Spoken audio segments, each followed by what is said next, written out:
There we Mhm. go. Sorry about that. That's okay. Son of Adam, said Aslan, are you ready to undo the wrong that you have done to my sweet country of Narnia on the very day of its birth? Well, I don't see what I can do, said Diggory.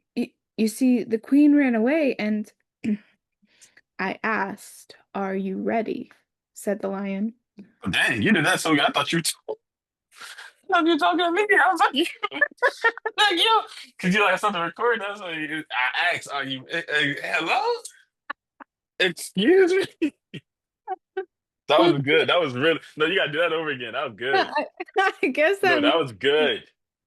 I have a good That you could be an actor. I'm not good lying. disciplined voice. You're gonna be a mom. That's terrifying. I asked, are you ready, Billy? Oh my goodness. Billy's gonna come running that Why'd you name my son Billy? he's gonna throw himself down the stairs. Why do you think I'd have a son named Billy? I don't know. You look like you would have a Billy. No, You I'm look like fine. No, you gotta do it again, please. Oh my gosh, I'll try. Okay, please. Oh my goodness. Well, wait, where do you want me to start? You want me to start over with what Diggory said and then do Yes, are you ready? Are you it? ready, Billy? Please. Well, I don't see what I can do, said Diggory. You see, the queen ran away, and I asked, are you ready? Said the lion. Ooh, ooh. Yes, said Diggory. He had for a second some wild idea of saying, I'll try to help you if you'll promise to help my mother. But he realized in time that the lion was not at all the sort of person one could try to make bargains with. But when he had said yes, he thought of his mother, and he thought of the great hopes he had had and how they were all dying away, and a lump came out in his throat and tears in his eyes, and he blurted out, But please, please, won't you? Can't you give me something that will cure my mother? Up till then, he had been looking at the lion's great feet and the huge claws on them. Now, in his despair, he looked up at its face. What he saw surprised him as much as anything in his whole life, for the tawny face was bent down near his own, and wonder of wonders, great shining tears stood in the lion's eyes. They were such big, bright tears compared with Diggory's own that for a moment he felt as if the lion must really be sorrier about his mother than he was himself. my son, said Aslan, I know. Grief is great.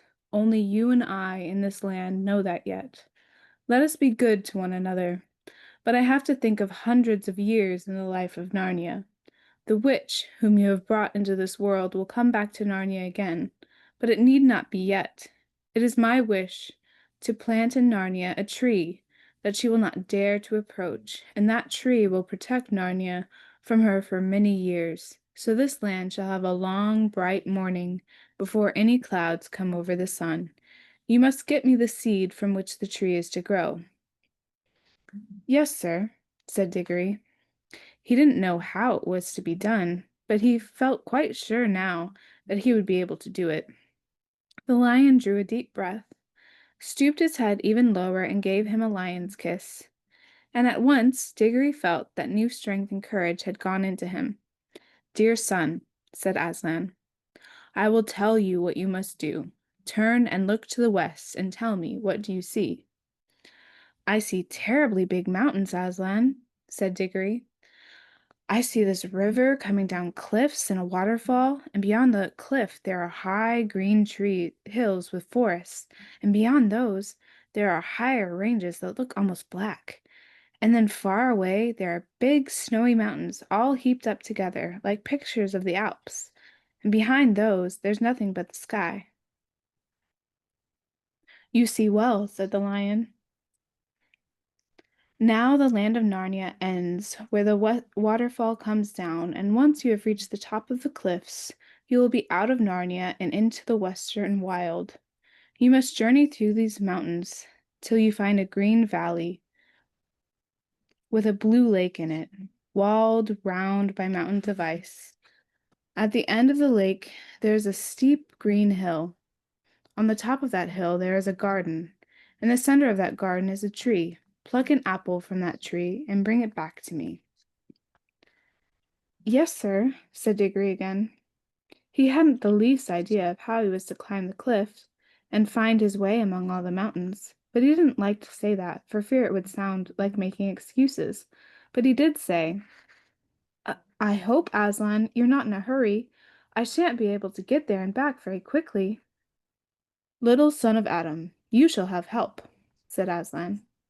He then turned to the horse, who had been standing quietly beside them all this time, swishing his tail to keep the flies off, and listening with his head on one side, as if the conversation were a little difficult to understand. My dear, said Aslan to the horse, would you like to be a winged horse? You should have seen how the horse shook its mane, and how its nostrils widened, and the little tap it gave the ground with one back hoof. Clearly it would very much like to be a winged horse, but it only said, if you wish, Aslan, if you really mean, I don't know why it should be me. I'm not a very clever horse. Be winged. Be the father of all flying horses, roared Aslan in a voice that shook the ground. Your name is Fledge. The horse shied, just as it might have shied in the old miserable days when it pulled a hansom. Then it roared. It strained its neck back as if there were a fly biting its shoulders, and it wanted to scratch them. And then, just as the beast had burst out of the earth, there burst out from the shoulders of Fledge wings that spread and grew larger than eagles, larger than swans, larger than angels' wings in, ch- in church windows. The feathers shone chestnut color and copper color. He gave a great sweep with them and leapt into the air 20 feet above Aslan and Diggory. He snorted, neighed, and cavolted. Then, after circling once around them, he dropped to the earth, all four hoofs together, looking awkward and surprised, but extremely pleased. Is it good, Fledge? Said Aslan. It is very good, Aslan, said Fledge. Will you carry this little son of Adam on your back to the mountain valley I spoke of? What? Now? Now? At once? Said Strawberry, or Fledge, as we must call him now. Hurrah! Come on, little one. I've had things like you on my back before, long, long ago, when there were green fields and sugar. Here's a picture. Sorry. That's okay. I just kept going. Here's a picture. Uh, Yo, let's go. the horse. There's the picture, guys. This is this horse is the what's the name of the horse? So the horse was Strawberry in the like, this was the horse that was the cabbie's horse Hmm. got taken in. Remember the cab driver, um, that the witch had stolen Hmm. the thing and they all got like taken to Narnia um together. So that was his horse. The name was Strawberry, but now that he's become a winged horse, his name is Fledge. Mm. Because Aslan, Fletch. Okay, because now he's a wing. Because that transformation is what that picture's showing. yep, because Gotcha. Aslan renamed him. Gotcha. Okay. But like the chapter is called Strawberry's Adventure because he was Strawberry before he The got name of the horse was Strawberry. the name of the horse was Strawberry, but Yeah. Okay, that's hilarious. Strawberry as a horse. but Aslan changed his name to Fledge.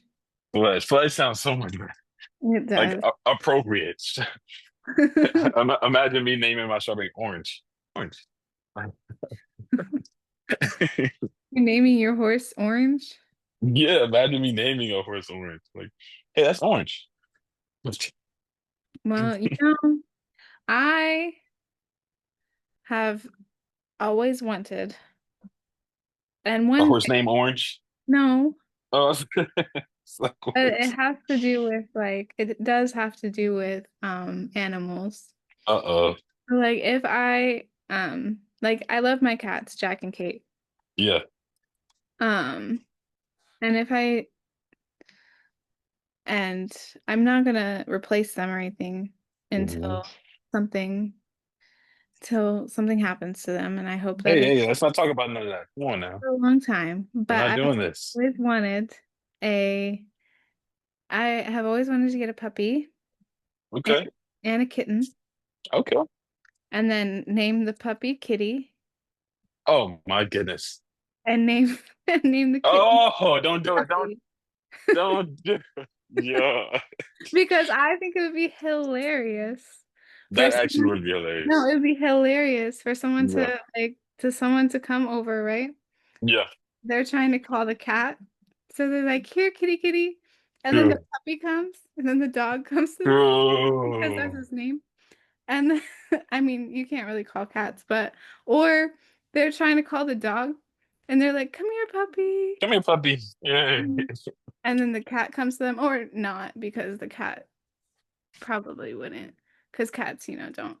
But No, that would be adorable. That would. I'm not even gonna lie. hilarious. That would be adorable. So someday it's gonna happen. Someday I'll have a puppy named Kitty, Yeah. a kitty named Puppy. I think a puppy named Biscuit would be it's adorable. Come here, Biscuit, Biscuit. Biscuit's an adorable name, yeah. That's adorable.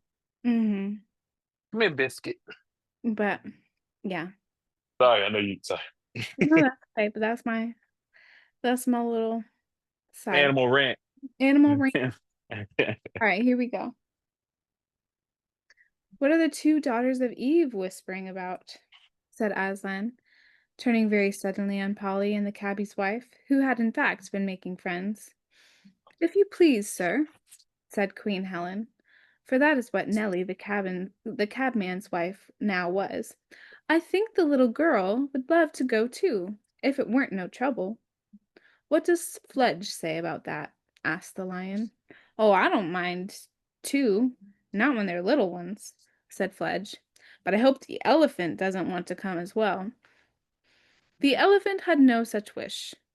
And the new king of Narnia helped both the children up. That is, he gave Diggory a rough heave and set Polly as gently and daintily on the horse's back as if she were made of china and might break. There they are, Strawberry. Fledge, I should say. This is a rum go. Do not fly too high, said Aslan. Do not try to go over the tops of the great ice mountains. Look out for the valleys, the green places, and fly through them. There will always be a way through. And now, be gone with my blessing. Oh, Fledge, said Diggory, leaning forward to pat the horse's glossy neck. This is fun. Hold on to me tight, Polly. Next moment, the country dropped away beneath them and whirled round as Fledge, like a huge pigeon, circled once or twice before setting off on his long westward flight. Looking down, Polly could hardly see the king and the queen, and even Aslan himself was only a bright yellow spot on the green grass. Soon the wind was in their faces, and Fledge's wings settled down to a steady beat. All Narnia, many-colored with lawns and rocks and heather and different sorts of trees, lay spread out below them, the river winding through it like a ribbon of quicksilver.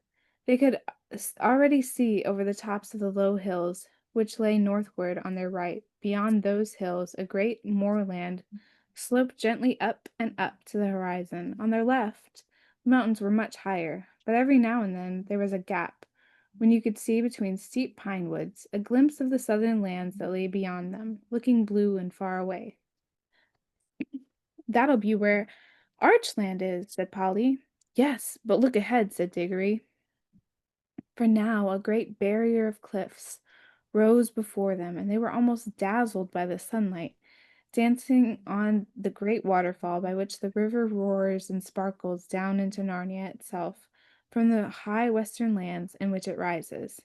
They were flying so high already that the thunder of those falls could only just be heard as a small, thin sound, but they were not yet high enough to fly over the tops of the cliffs. We'll have to do a bit of zigzagging here, said Fledge. Hold on tight. He began flying to and fro, getting higher at each turn. The air grew colder, and they heard the call of eagles far below them. I say, look back, look behind, said Polly. There they could see the whole valley of Narnia stretched out to where, just before the eastern horizon, there was a gleam of the sea, and now they were so high that they could see tiny-looking jagged mountains appearing beyond the northwest moors and plains of what looked like sand far in the south. Here's the picture. That's actually it. The illustrations in this book is actually really dope. They are really cool. Yeah. Here's the picture for y'all. People are listening in TikTok. I mean, I don't think so. Oh dang. It says 0, but you never know. Sometimes people don't have the like where you can see them, you know? Yeah. So, Yeah, that's true. That's true. so I don't know. There I could got people spying and falling asleep and everything. It's possible. Who knows? Yep. It's all good. I love it. I love it. One way, I don't. It doesn't bother me if people are. Hmm. See? There you go. That's how you know you hang around me. Care about nothing. I wish we had someone to tell us what all those places are, said Diggory. I don't suppose they're anywhere yet, said Polly. I mean, there's no one there and nothing happening. The world only began today. No, but people will get there, said Diggory. And then they'll have histories, you know. Well, it's a jolly good thing they haven't now, said Polly, because nobody can be made to learn it. Battles and dates and all that rot. Now they were over the top of the cliffs, and in a few minutes the valley land of Narnia had sunk out of sight behind them. They were flying over a wild country of steep hills and dark forests, still following the course of the river. The really big mountains loomed ahead, but the sun was now in the travelers' eyes, and they couldn't see things very clearly in that direction, for the sun sank lower and lower till the western sky was all like one great furnace, full of melted gold, and it set at last behind a jagged peak, which stood up against the brightness as sharp and flat as if it were cut out of cardboard. It's none too warm up here, said Polly. And my wings are beginning to ache, said Fledge. There's no sign of the valley with a lake in it, like what Aslan said. What about coming down and looking out for a decent spot to spend the night in? We shan't reach that place tonight. Yes, and surely it's about time for supper, said Diggory. So Fledge came lower and lower. As they came down nearer to the earth and among the hills, the air grew warmer, and after traveling so many hours with nothing to listen to but the beat of Fledge's wings, it was nice to hear the homely and earthly noises again. The chatter of the river on its stony bed, and the creaking of trees in the light wind, a warm, good smell of sun-baked earth and grass and flowers, came up to them. At last, Fledge alighted. Diggory rolled off and helped Polly to dismount. Both were glad to stretch their stiff legs. The valley in which they had come down was in the heart of the mountains, snowy heights. One of them, looking rose red in the reflections of the sunset, towered above them. I am hungry, said Diggory. Well, tuck in, said Fledge, taking a big mouthful of grass. Then he raised his head, still chewing, with the bits of grass sticking out on each side of his mouth like whiskers, and said, Come on, you two, don't be shy. There's plenty for all of us. But we can't eat grass, said Diggory. Hmm, said Fledge, speaking with his mouth full. Well, don't quite know what you'll do then. Very good grass, too. Polly and Diggory stared at one another in dismay. Well, I do think someone might have arranged about our meals, said Diggory. I'm sure Aslan would have if you'd asked him, said Fledge. Wouldn't he know without being asked? Said Polly. I've no doubt he would, said the horse, still with his mouth full. But I have a sort of idea he likes to be asked. But what on earth are we to do? Asked Diggory. I'm sure I don't know, said Fledge. Unless you try the grass. You might like it better than you think. Oh, don't be silly, said Polly, stamping her foot. Of course humans can't eat grass, any more than you could eat a mutton chop. For goodness sake, don't talk about chops and things, said Diggory. It only makes it worse. Diggory said that Polly had better take herself home by Ring and get something to eat there. He couldn't himself, because he had promised to go straight on his message for Aslan, and if once he showed up again at home, anything might happen to prevent him getting back. But Polly said she wouldn't leave him, and Diggory said it was jolly decent of her. I say, said Polly, I've still got the remains of that bag of toffee in my jacket. It'll be better than nothing. A lot better, said Diggory. But be careful to get your hand into your pocket without touching your ring. This was a difficult and delicate job, but they managed it in the end. The little paper bag was very squashy and sticky when they finally got it out, so that it was more a question of tearing the bag off the toffees than of getting the toffees out of the bag. Some grown-ups, you know how fussy they can be about that sort of thing, would rather have gone without supper altogether than eaten those toffees. There were 9 of them all told. It was Diggory who had the bright idea of eating 4 each and planting the 9th. For, as he said, if the bar off the lamp-post turned into a little light tree, why shouldn't this turn into a toffee tree? So they dibbled a small hole in the turf and buried the piece of toffee. Then they ate the other pieces, making them last as long as they could. It was a poor meal, even with all the paper they couldn't help eating as well. When Fledge had quite finished his own excellent supper, he lay down. The children came and sat one on each side of him, leaning against his warm body, and when he had spread a wing over each, they were really quite snug. As the bright young stars of that new world came out, they talked over everything, how Diggory had hoped to get something for his mother, and how instead of that he had been sent on this message. And they repeated to one another all of the signs by which they would know the places they were looking for, the blue lake, and the hill with a garden on top of it. The talk was just beginning to slow down as they got sleepy, when suddenly Polly sat up wide and said, Hush! Everyone listened as hard as they could. Perhaps it was only the wind of the trees, said Diggory. I'm not so sure, said Fledge. Anyway, wait. Okay, it's about my time. Yep. Yep. This is There. good. You want to wrap it up or you want to get to a stopping point? I am literally almost to the end of the chapter, so No problem. Yeah. yeah. Ooh. Okay. Um, Jack, don't step on the computer. Come here. Or here. You like that better? There you go.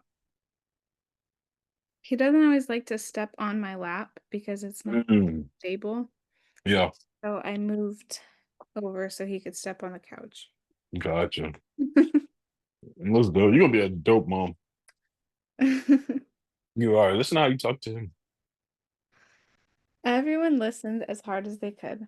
Perhaps it was only the wind in the trees, said Diggory.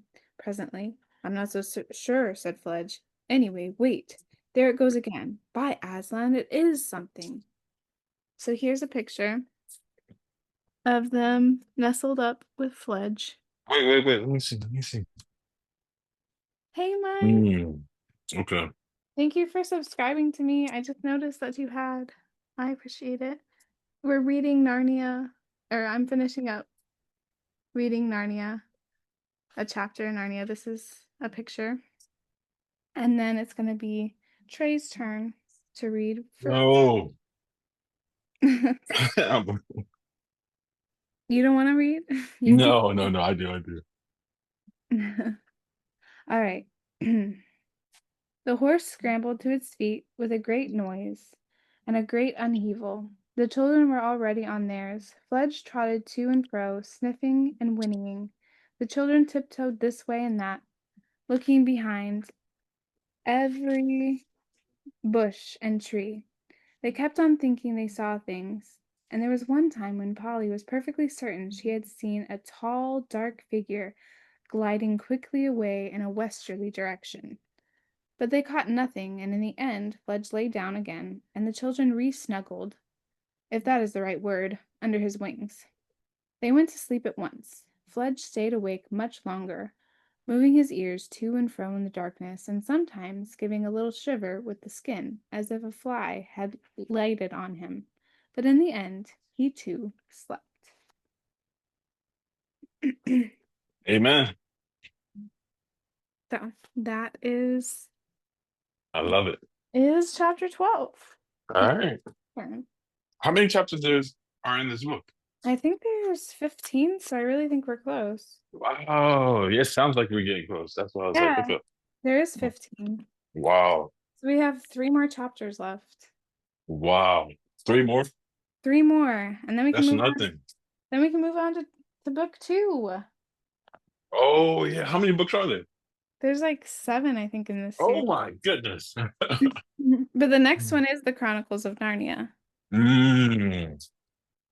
Like the actual Lion, Witch, and The Wardrobe? actual The Lion, the Witch, and the Wardrobe. Yeah, I mean, No. this is the whole, like, I guess the whole series is the Chronicles of Narnia, but like the next one is The Lion, the Witch, and The the one Wardrobe. we know. The one, Yeah. yeah, the one you know. All right. This is dope. I Oh don't, man. I don't know where my bookmark went. You said you have a bookmark? I have a bookmark, but I don't know where it went. Like a bookmark of the actual like Chronicles of Narnia? No, just a bookmark for my book. Oh, for your book. Oh, okay, okay. I was like, what the? That actually would have been dope It would be, though. but it's I okay. love it. I It's not love it. that I'll use right now. You've been doing amazing with this reading. So thank you. You're welcome. Glad you Now, like that. Now it's oh your yeah, turn. I enjoy it. And now we get to leave off Oh, or I found see my where we left off. bookmark. Yay. You found it? Yeah. Cool. I typically would like bend the paper, the page. I don't always like to do that. Yeah. That's how you know you're a reader. Did you hear how you said that? I You have said done No, I have done it before, but I don't always like to. you said that with such resentment. You You said that like yo, like you like that just hurt your heart. Yeah. Do you know what really hurt my heart? When a person bends the spine of the book. Oh my gosh. Yeah, when they bend it back and like it touches. Yes, but but I was just thinking about have you seen Mhm. have you seen Wicked yet? I haven't. I want to see it. I haven't seen it yet. Okay. Well, there's a scene Hmm. where the guy there's a scene where like the popular guy Uh-huh. actor, he he's like dancing on the books, like running on the like stepping Mm. on them, and that hurt my soul. Really? Yes, I was like, why are you stepping on the Like you book? stepping on. Like, oh, Have you're you just seen? Have stepping on them. you seen Fahrenheit 9/11? 9/11? Yeah, Fahrenheit 9/11 with Michael B. Jordan. I feel like I have, but I'm not sure. It's a book too. It's a book. Yeah. It's where they like burn books. Oh, yeah. You remember that the book? No, I haven't read the book, but I mean, there's plenty of like, I mean, they really did burn books in history, like during Yeah. the Holocaust and everything. hmm Exactly. And it was kind of like out of that, I think, historical time period. And essentially it was just kind of like having don't not having people be reminded of history Mm-hmm. as to rewrite history. But Yep. essentially it never worked, Yeah, I you mean, know. it typically doesn't because somebody is gonna save it. Like somebody. Exactly. Exactly.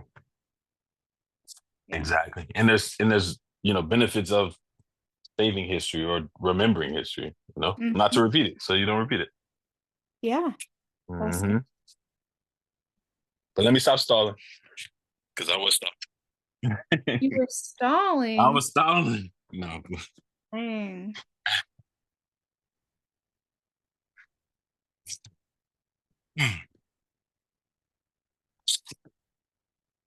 All right. We're still recording? Yeah. Okay. Okay, perfect, perfect. And we're still on TikTok, so the TikTok people are gonna hear you. That's good. TikTok. I'm about to wrap this book, so I'm gonna rap read. You're gonna wrap it. Let's go. Nah, nah, I'm playing.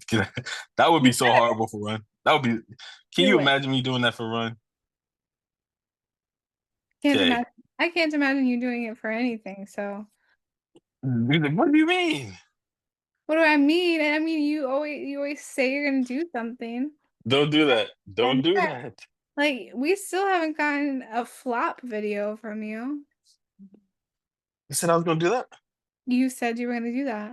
And you did. Just give me some time. Mm-hmm. Just give me some time. It takes a minute to flop. It's an art. No, It's an like art. Ian and I did it on the spot. You had us do it on the spot. It's my Jeremiah. No, I'm saying E and I did it on the spot. Y'all made a flop video on the spot. What are you talking about? We didn't make a flop video on the spot, but we flopped on the spot. Like when we were doing, look at the video. Look at the sports video. Wait, Look at y'all did a. Oh yeah, y'all did the do flop. it. Y'all did. No, he didn't do it. You did it. E did it too. No, I don't remember Egypt. I think Egypt just put her head down. She always puts her head down. E did it. He always puts her head down. E No. did it. Watch this. Watch it. Okay, I'll watch it. I'll Watch watch it. the video again. Do you even watch the videos you post? No, no, but I do. I do. I do. All right, let's read this because we got to know what happens. We do. All right, where did we leave off though? That is a good question. That's the thing. Hmm, let's see. Oh, but did we make it to the cave? Yes. That's what it was.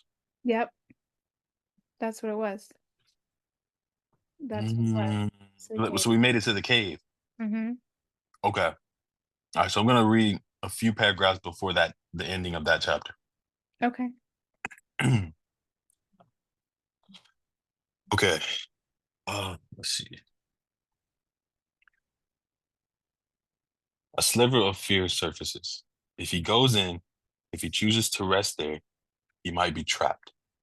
Panic raises his blood pressure, pounds his heart. He glances around, suddenly sure the hunters lie in wait for just such an opportunity to trap a stupid kid. But he is as alone as before, and so desperately tired, he considers the cave mouth again. Maybe there is a second exit. If so, he would consider it.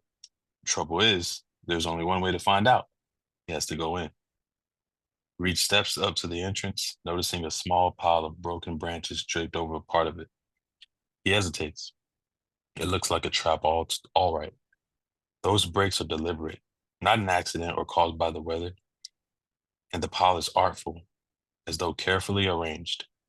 So it can't be the hunters.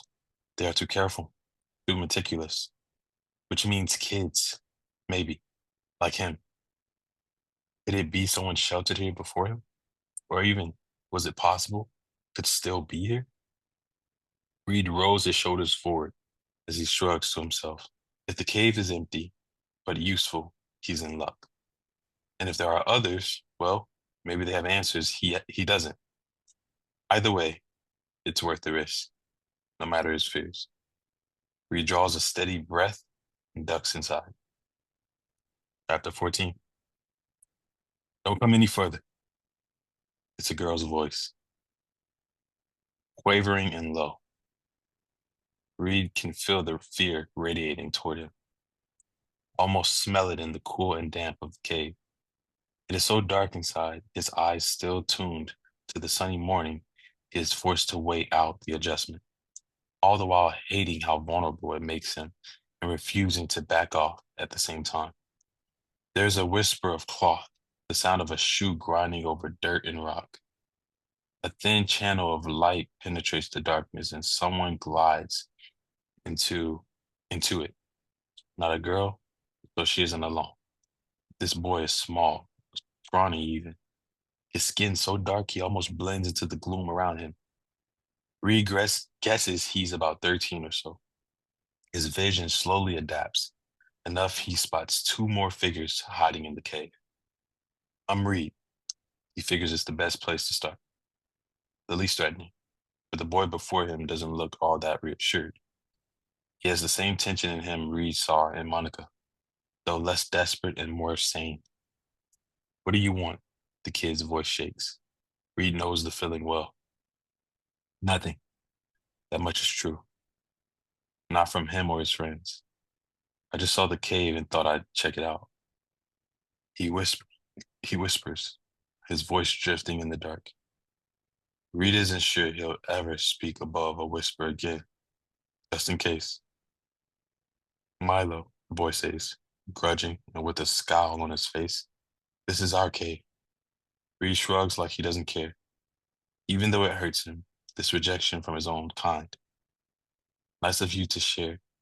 He can't help that parting shot in a part of him hope. It cuts deep. He eases backward, ready to leave, when the girl comes into the thread of light. It's all right, she whispers back. You can come in if you want. Reed hesitates. He does want to, very much. Just seeing the three of them together in that sheltered place gives him a feeling of safety. He knows it isn't smart to let that feeling in, but he can't help himself. He's been running for so long. Still, Milo's initial rejection makes Reed pause. Pride reaches out and slaps him so hard he flinches. I know when I'm not welcome. He holds his place anyway, waiting for one more encouraging word. Relief floods him when the girl obliges. Please, she says, gesturing with one hand. We need to stick together.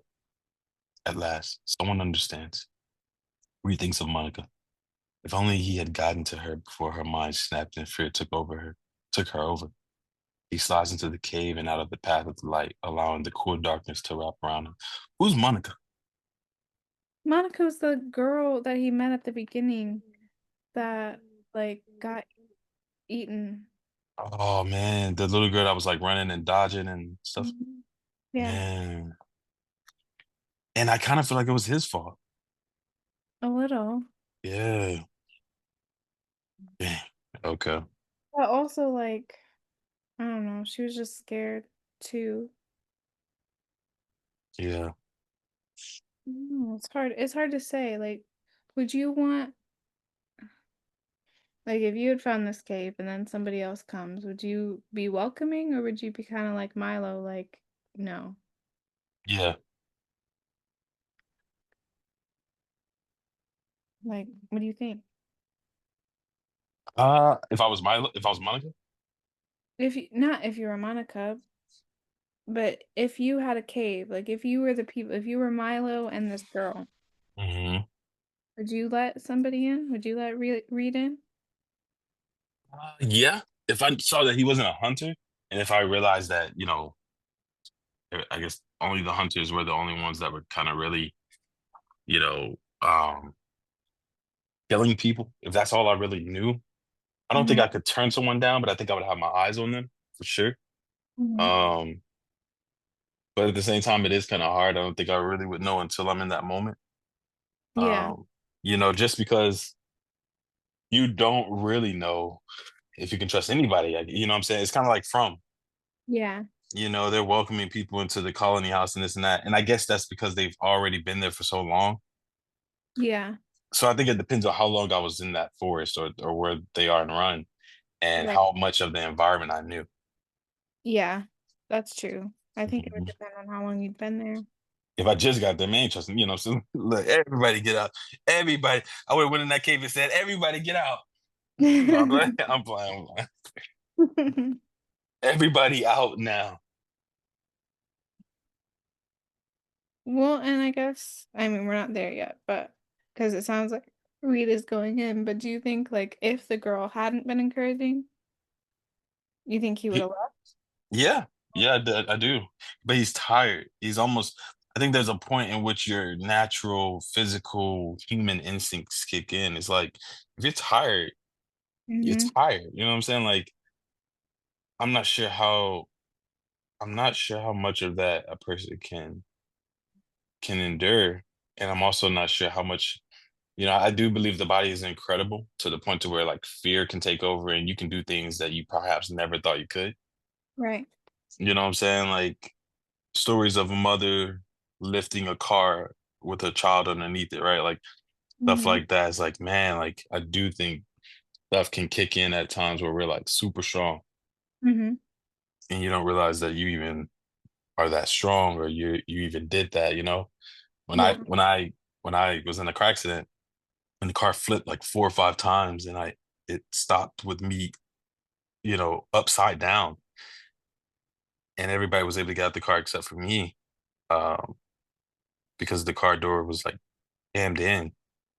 I don't even really remember it, but I like kicked the door so hard it like, you know, darn near flew off the hinges, Wow. and I didn't even realize any of that, but just the adrenaline of it took over Mhm. me, Yeah. and so I do think that um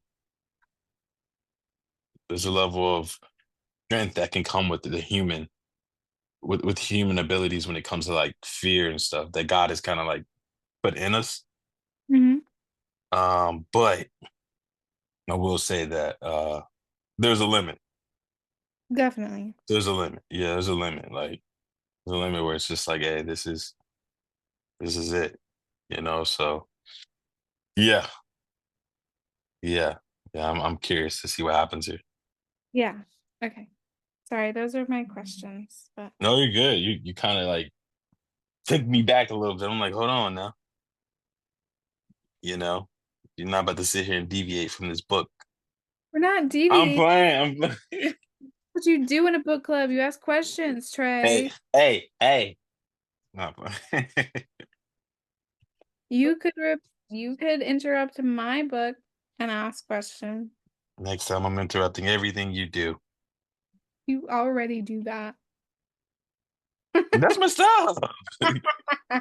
Dang. Are you ready? Yeah, let's go. Let's do it. Ooh, I can't wait. Like, I think I'm going to tell Jeremiah to make some like drawings out of this. And then we can put that inside the content that we make. Yeah, that would be awesome. I may make Jeremiah part of the content creation team. So I'm gonna start creating teams inside of the brand. Mhm. Admin team, moderator team, and then he may be a part. I may want him to be like part of the content creation, and then that'll give him access to all the groups like in return. Yeah, You know what I'm saying? Like just and in that way he can feed into the content creation part of it. yeah, that would be Because awesome.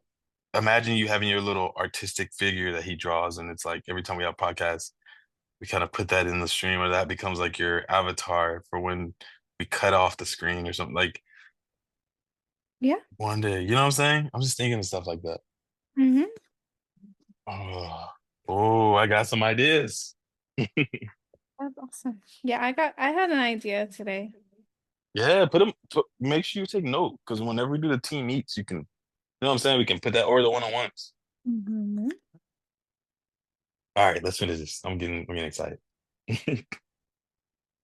Gonna have to pee again if I get too excited, so let's do it. Leave me alone. Go All read. right. Um, let's see. At last, someone understands. Reed thinks of Monica.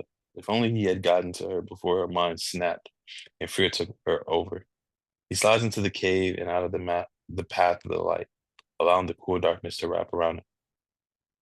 The scent, the scent of the earth is stronger here, and unwashed bodies.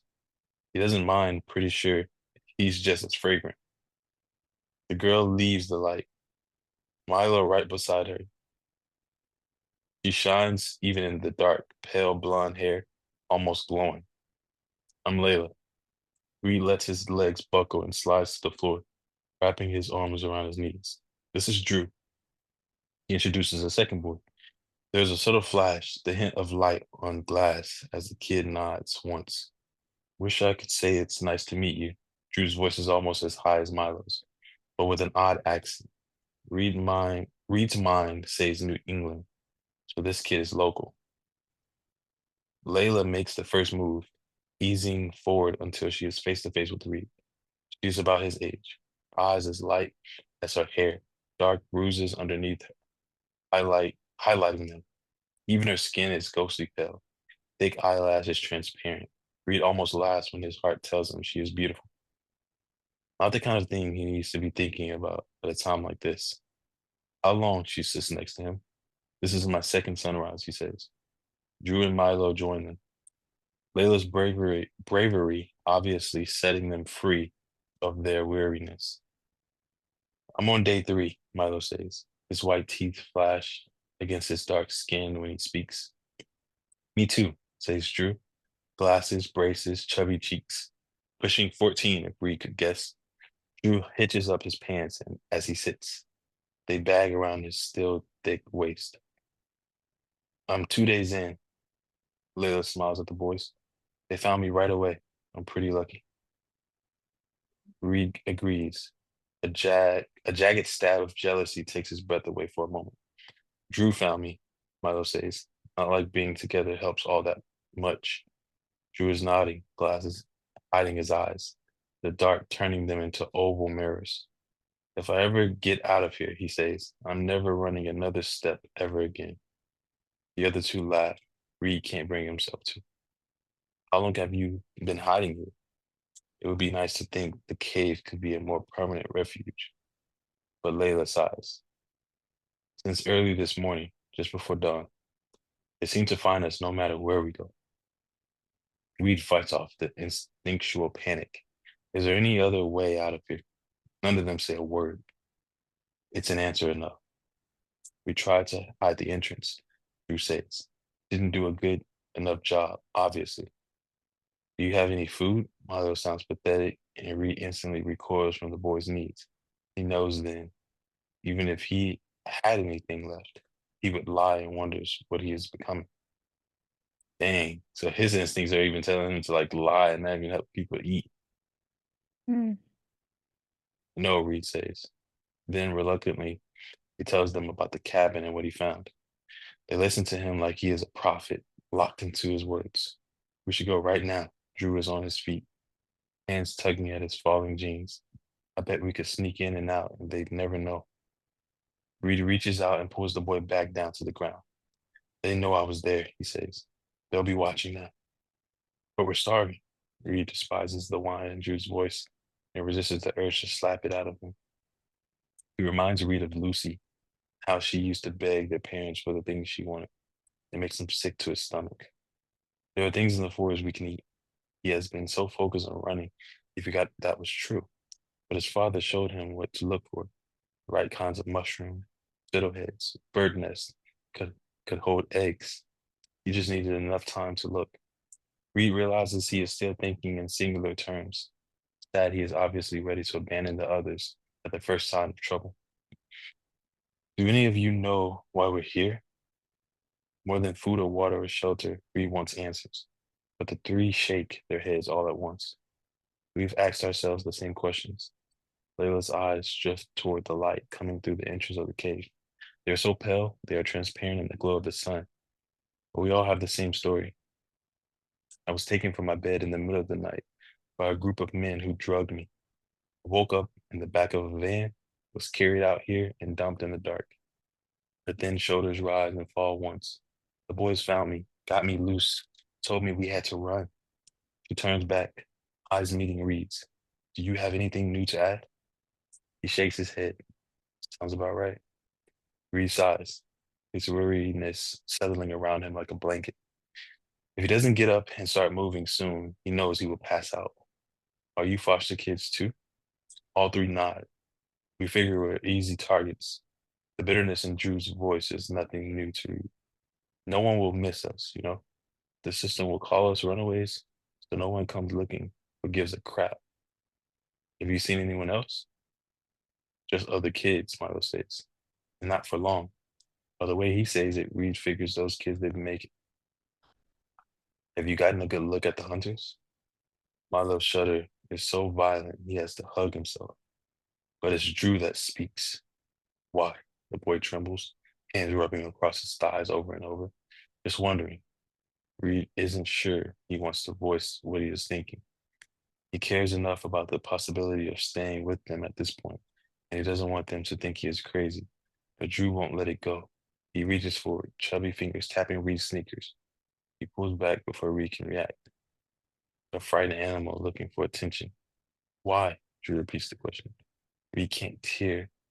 Reed can't tear his eyes away from his reflection in the boy's glasses because he finds himself saying, I don't think they are human. No one says anything for a moment. And in that time, Reed berates himself for making a terrible mistake. He may have been willing to abandon them for his own safety at first. But the past few minutes have made it harder and harder to consider running by himself. Again, I knew it. Drew reaches over and punches Milo in the arm. The smaller boy rubs the sore spot and scowls at his grinning friend. You did? Relief is welcome. They won't shun him after all. Although the look on Lila's face is suddenly so lost and grief-stricken, Reed wishes he hadn't spoken at all.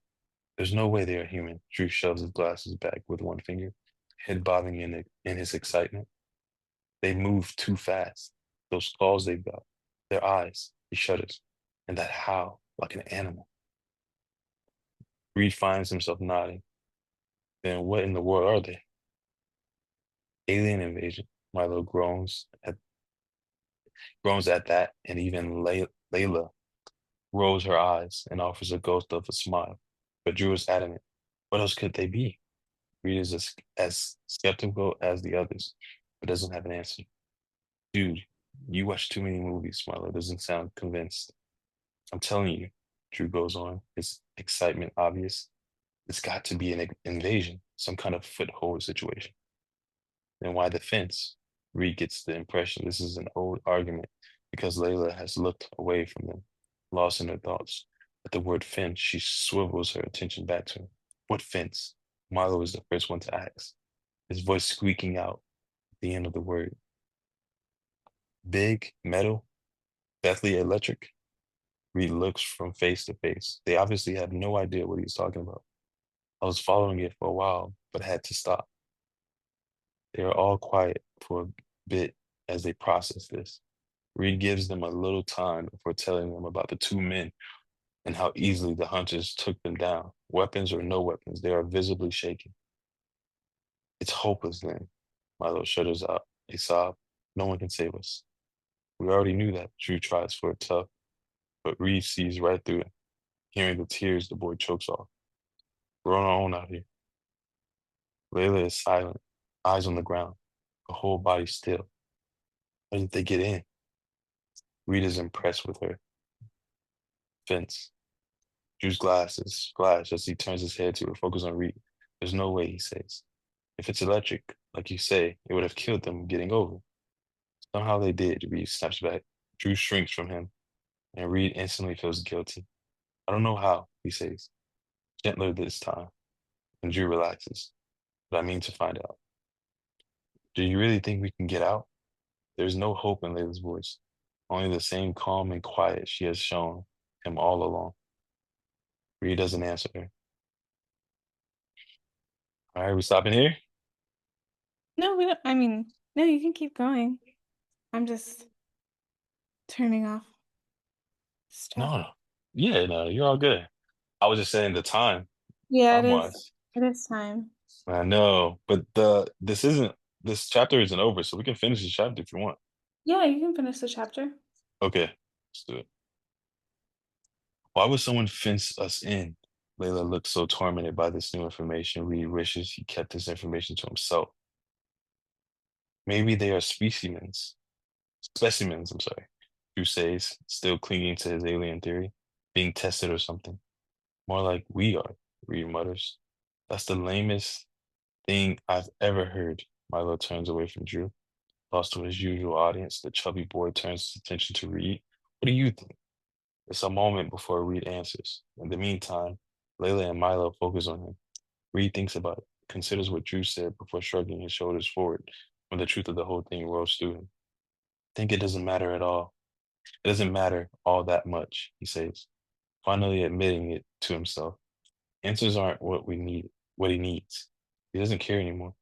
Reed just wants to get away. The others are silent. Reed shifts positions at last, breaking the quiet, his head aching and body unable to rise. So what now? He hadn't meant to ask them, the question more aimed at himself than the others. But Drew speaks up. We don't know. He exchanges glances with first Milo, then Layla. The fence thing sounds good. Reed slumps sideways, his eyes so heavy he can barely focus. Yeah, he says, stumbling over his words. He does. Cool hand touches his cheek, long hair tickling his ear as Layla bends over him. Get some rest, she whispers. We'll watch over you until it gets dark. Then we'll decide what to do. He fights the exhaustion, still not trusting completely, but his body doesn't give him a choice. Reed is dragged under and into sleep. He surfaces briefly, twice. The first time he jerks awake from a horrible dream he can't recall and falls right back into unconsciousness. The second time he wakes to heated whispers, but even that can't keep him up for long. When he wakes the third time, he instantly notices the utter quiet. Reed sits up, bones and muscles crying out in protest, but he ignores them as he looks quickly around. He is alone.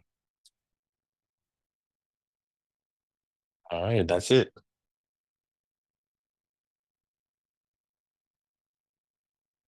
Oh, dang. They left him?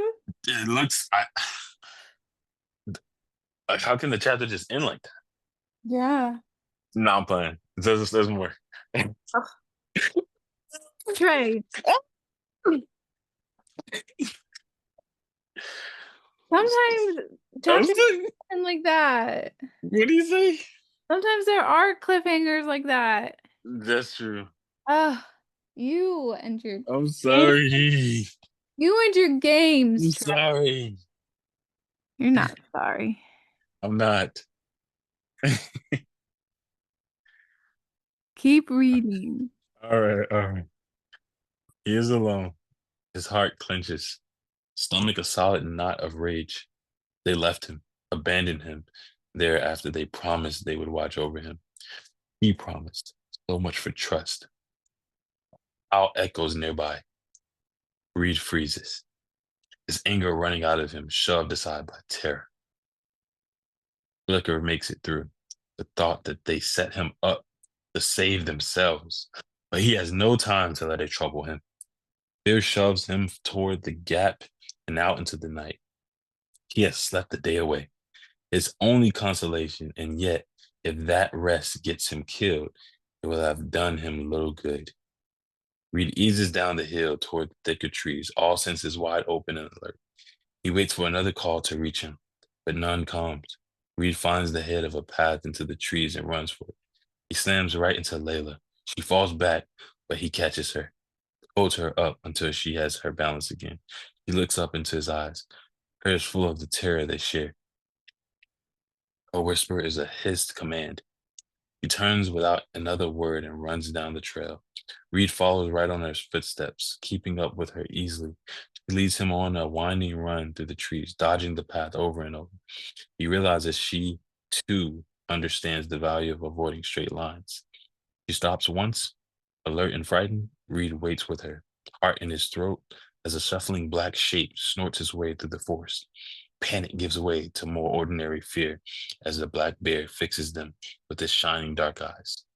Rather than attacking, it growls gently before plodding off into the dark. Layla rests against a tree, her breath easily easing out of her. When her eyes meet his, she smiles. If this wasn't so horrible, that would have been amazing. He finds himself smiling back. I'm sorry. The words blurred out of him. I thought you left me behind. She is quiet for a long time before shrugging her shoulders once. We did, she says, but I had to come back for you. Reed's blood, once warmed by her friendships, runs cold again. Why is that?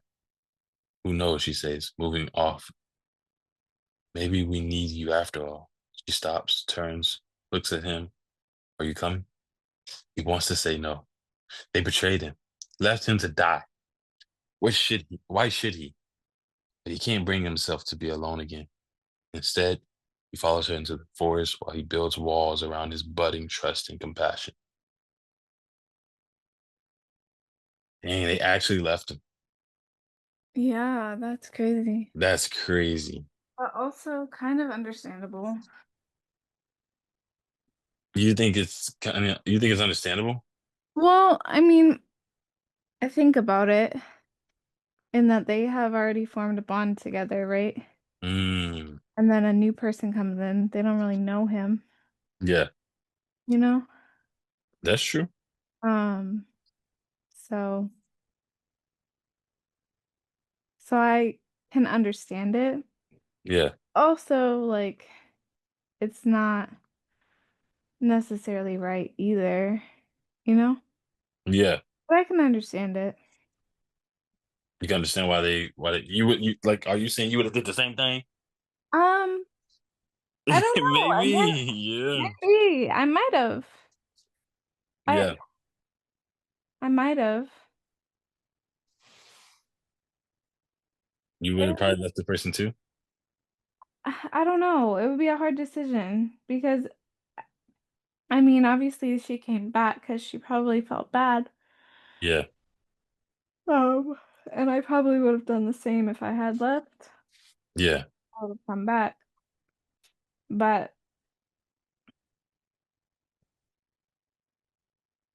it's difficult to say because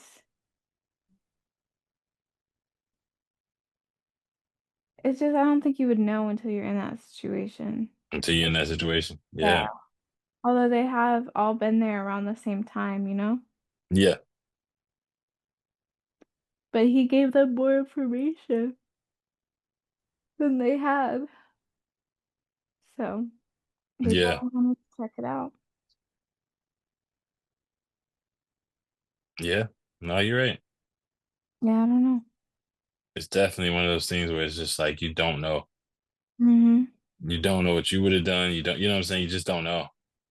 Yeah. I mean, especially when it's like this is a new person. Like at some point you're thinking like I want to let them in. Yep. It's like if I was in their shoes, I'd want to be let in. But then Yeah. at the same time, you're like, can I trust them? Is having one more person gonna slow us down? Yeah. You know? Because there's that aspect too. Yeah. Kind of like I feel like it's kind of like in the Hunger Games, you know, where Yeah. No, it is. different in the sense that they're not meant to kill each other, you know, Yeah. because in the Hunger Games, that's what that is about, is like they're told that they're supposed to kill each other, but Yeah. like sometimes they form alliances at first, and that would be tough. I agree. Yeah, I don't know. That's kind of what it reminds me of, anyways. Yeah. I agree. I agree. It's I never want to be in this situation. You know what I'm saying? Let me put it that way. Yeah, me I neither. would never, you know what I'm saying? Like, Lord, take me. If you know, like take me into your everlasting arms if this is what's going on. Right. Cause that's terrifying. Hmm. Yeah. And then they left you at this point, you know, but then he doesn't really have a choice. Does he be alone? You know, but she did come back for him, you know, and I understand, I guess you can understand some level of like the fear. I don't know. But then what do you do? Do you go with them because they left you already? So then, like, Exactly. in that case, it's like, well, now I can't trust you. Exactly. You've already left me once. But Exactly. you've been alone for so long. Like, I feel like, in some senses, like, on Reed's side, you know, you've been alone for so long that you kind of long for humanity. Yeah. I don't think we're meant to be alone, you know what I mean? Yeah. Like, So like there's like that duality as well of like they've already broken his trust by leaving him, Yeah. but also does he want to be alone? Does he want to be alone? Mm-hmm. Like, Yeah. 'cause he's been alone for so long already. Yeah. Oh, absolutely. Yeah. It's a lot. It's a lot. This is a lot. Like I said, it's not something that I would want to be in. It's not That's something that I would recommend anybody to be in. But if you find yourself in it, get to know the Lord Jesus Christ. yes. You know, get to know the Lord Jesus Christ. Um, but this was good. This was good. Is that the end of the chapter for real this time? Yeah, this was the end for real. Like, and I'm gonna be honest with you, I kind of still want to keep going. Um, but we have a level of anticipation that comes with every time we read it, so Yeah. I do try to respect that, but I'll at least in the recording for now, since it's, well been over, so people don't think we recording for 2+ hours, but yeah, no, I appreciate it. I appreciate this. This is dope. I can't wait. Y'all tune in again because we will be reading this up until we got 5 books, kid. You know what I'm saying? Like, 5 books on that one? yeah, I think it's like 5 books in this series. Oh wow. Yeah, or 4. It's Run, Hide, Fight. Um, yeah, I think that may be a third one, or just maybe 4. Run, Hide, Fight. I'm sorry, 3. Sorry. Yeah, so it just may be 3 actually. Run, hide, they're hiding, and then I think it's the one where they're fighting, where I think it's like they're taking back ground. They're just like, hey, we're done. Hmm. So a little Hunger Game type situation. Yeah. It's kind of what this is giving. Yeah, that I mean that's what I imagine. I mean it's different Yeah, than it for sure. yeah, But exactly. Exactly. I love it. I love it. Well, guys, tune in until next time. But until then, peace. peace.